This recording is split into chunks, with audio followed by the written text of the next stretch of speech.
One of the hardest things about being a content creator is recording yourself. And majority of the time, it's because we do not have time to micromanage us getting the clips while we are actually doing what it is that we're doing that is supposed to be considered the content. And I speak specifically for those who teach something. This camera has just changed all of that for me. I am very pleased to introduce the all new Obsbot Tail 2.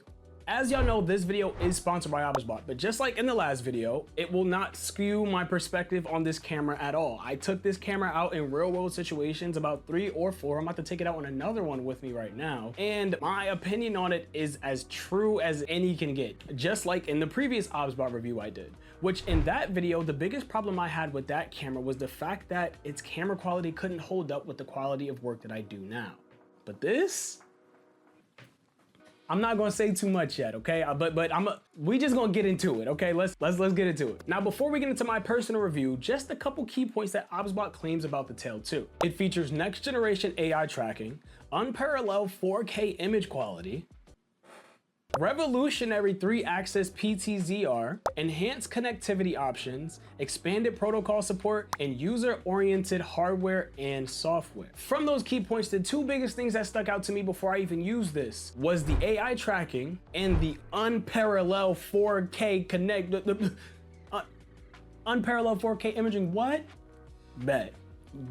Now, the true highlight of these key points is the AI tracking, so I do want to give a little breakdown on that specifically. The AI tracking 2.0 represents a breakthrough in human tracking technology, introducing the only me mode for precise, unwavering focus on selected subject, while group tracking intelligently adjusts framing for multiple people. The Tail 2 is now capable of identifying over 30 animal species and 200 objects, further pushing the boundaries of AI-powered tracking. With customizable tracking speed and customizable access tracking, the Tail 2 offers unparalleled control, allowing you to track exactly how you want. Additionally, the Obsbot 2 features exceptional auto zoom capabilities with 3 to 24 times range, ensuring professional quality results in both close-up and long-distance shots. Man, I mean, they talk a big game.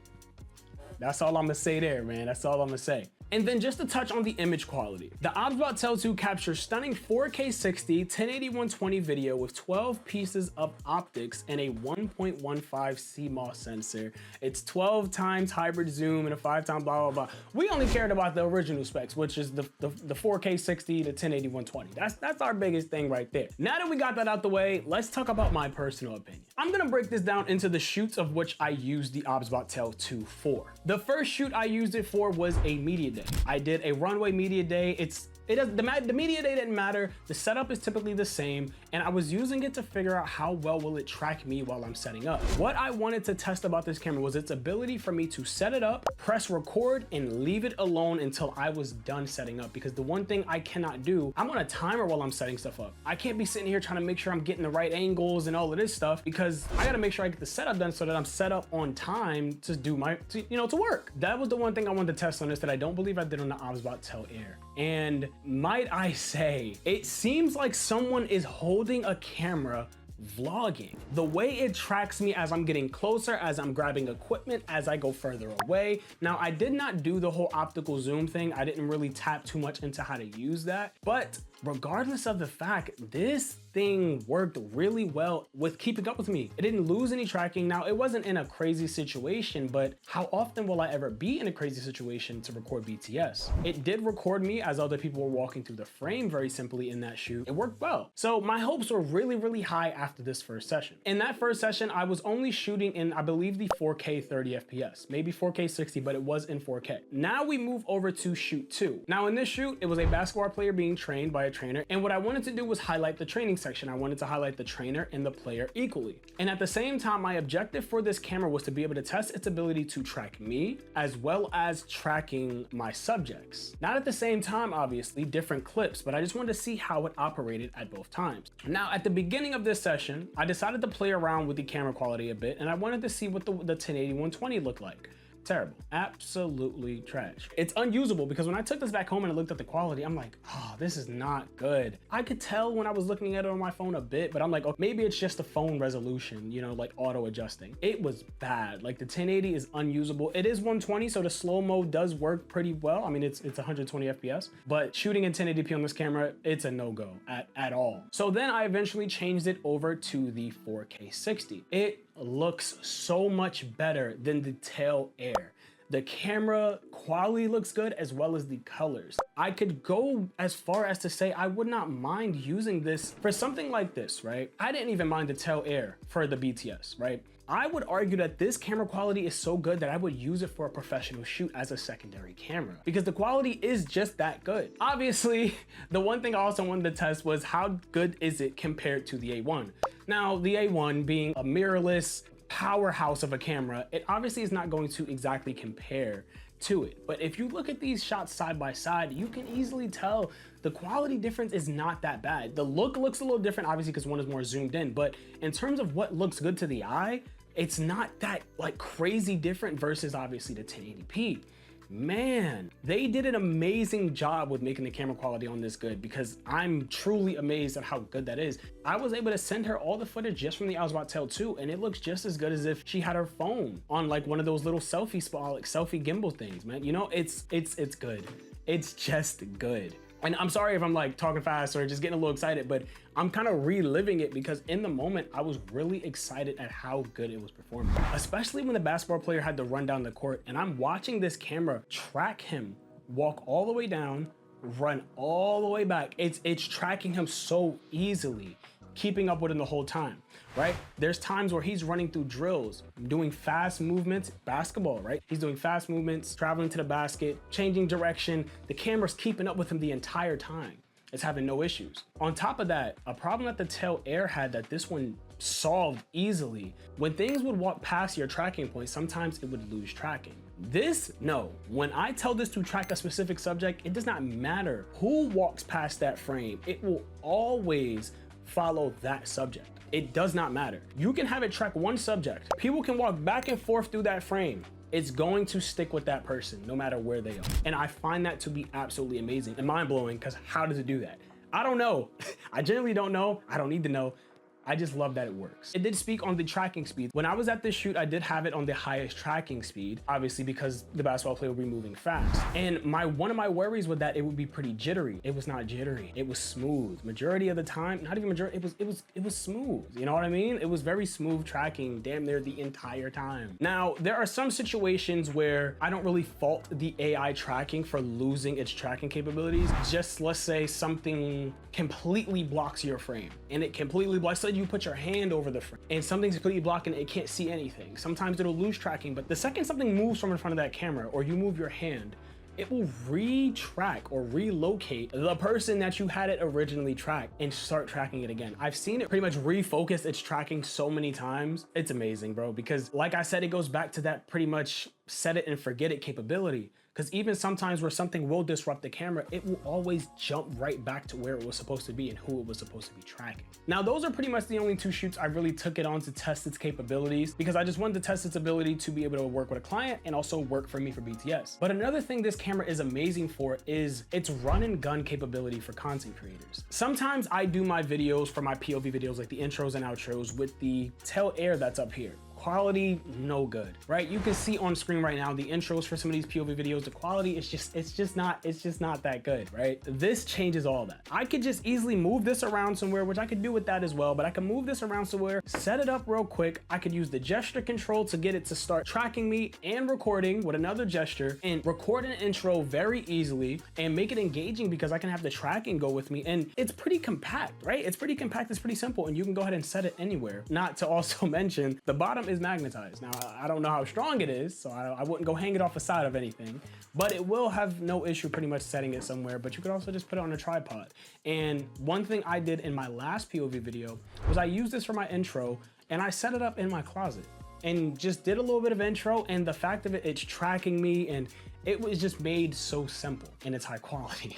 right? Because that's the biggest issue I've had with that. I didn't want to use it for videos because the quality was not good. This quality is beautiful.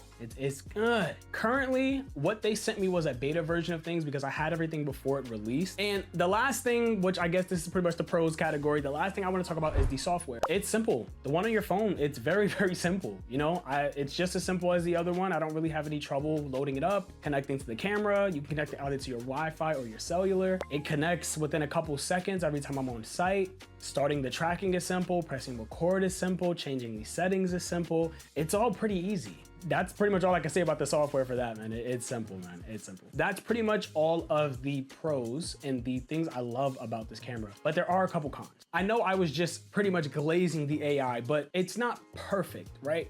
So it's not 100% set it and forget it. I would argue it's about 85, 90%. But there are odd chances where things will mess up, where they have happened on site when I was at that shoot too, where things have messed up and it just completely lost tracking.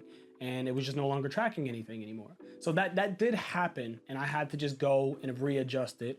But like I said, that was pretty much an extreme situation for me because I would just specifically be using it for BTS, so it shouldn't happen for that. But let's just say somebody wanted to use this that was a personal trainer and they wanted their session to be recorded without them having to do anything. That could be an issue, right? So I do have to write that off as a con.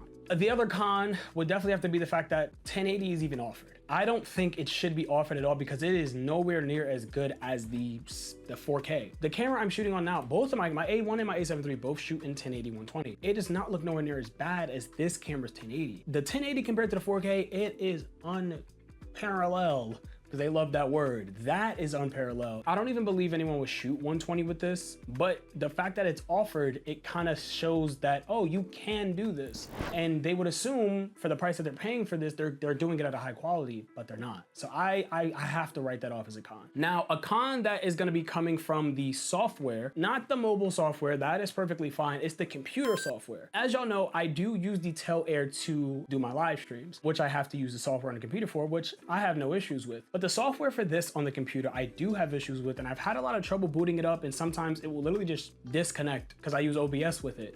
It'll just disconnect sometimes. Now, that could be because I had the beta version of the software. It could be fixed at the initial release of the product. I'm not sure, but it is something that I did run into issues with, and I haven't been able to use it for a live stream. That's why there's no live stream footage in this video, and I can't even write it off as something that's good for live streaming because I don't even know if I can do it. And the last con for this camera is going to have to be there is no carrying case. The 𝒏𝒆𝒄𝒄𝒉 came with a carrying case. Something real simple I could bring on the go with me.